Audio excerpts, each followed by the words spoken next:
GISPH tidak layak untuk terus beroperasi. Mereka telah hilang hak tersebut. Mereka telah menyalahgunakan hak itu dengan cara yang paling menjijikkan. Mereka merayu untuk mengekalkan perniagaan mereka. Tak malu.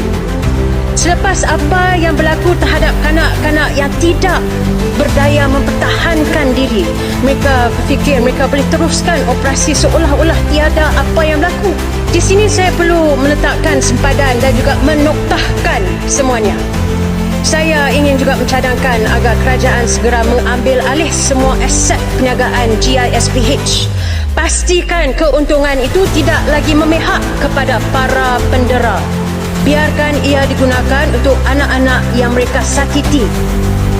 Jika GISPH benar-benar menyesal, jika mereka benar-benar peduli tentang kebajikan kanak-kanak seperti yang mereka dakwa, mereka akan berundur dan membiarkan kerajaan mentransformasikan perniagaan-perniagaan itu untuk sesuatu yang akhirnya boleh membawa kebaikan. Keuntungan daripada perniagaan GISPH boleh disalurkan untuk membiayai perkhidmatan penting bagi kanak-kanak, iaitu perkhidmatan yang amat diperlukan untuk mencegah penderaan di masa depan dan juga membantu mereka yang telah menjadi mangsa.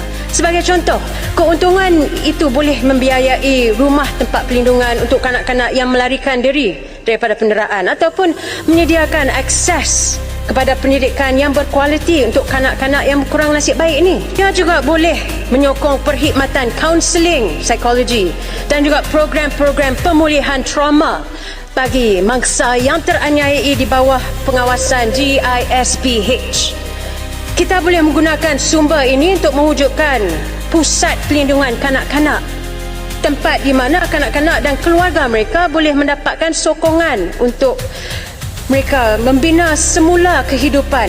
Pelindungan dan jagaan kebajikan kanak-kanak ini boleh disalurkan juga kepada kanak-kanak lain, bukan hanya mangsa GISPH yang telah dizalimi oleh golongan syaitan yang memakai topeng manusia.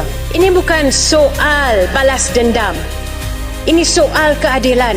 Ini soal berdiri teguh untuk membenarkan ketika sistem gagal melindungi golongan yang paling memerlukan. Jadi bagi kanak-kanak yang telah dibisukan, kita akan bersuara. Bagi kanak-kanak yang telah menderita, kita akan berjuang. Dan bagi setiap kanak-kanak yang masih bercita-cita tentang dunia yang selamat, dunia yang penuh kasih sayang, kita akan pastikan keadilan ditegakkan.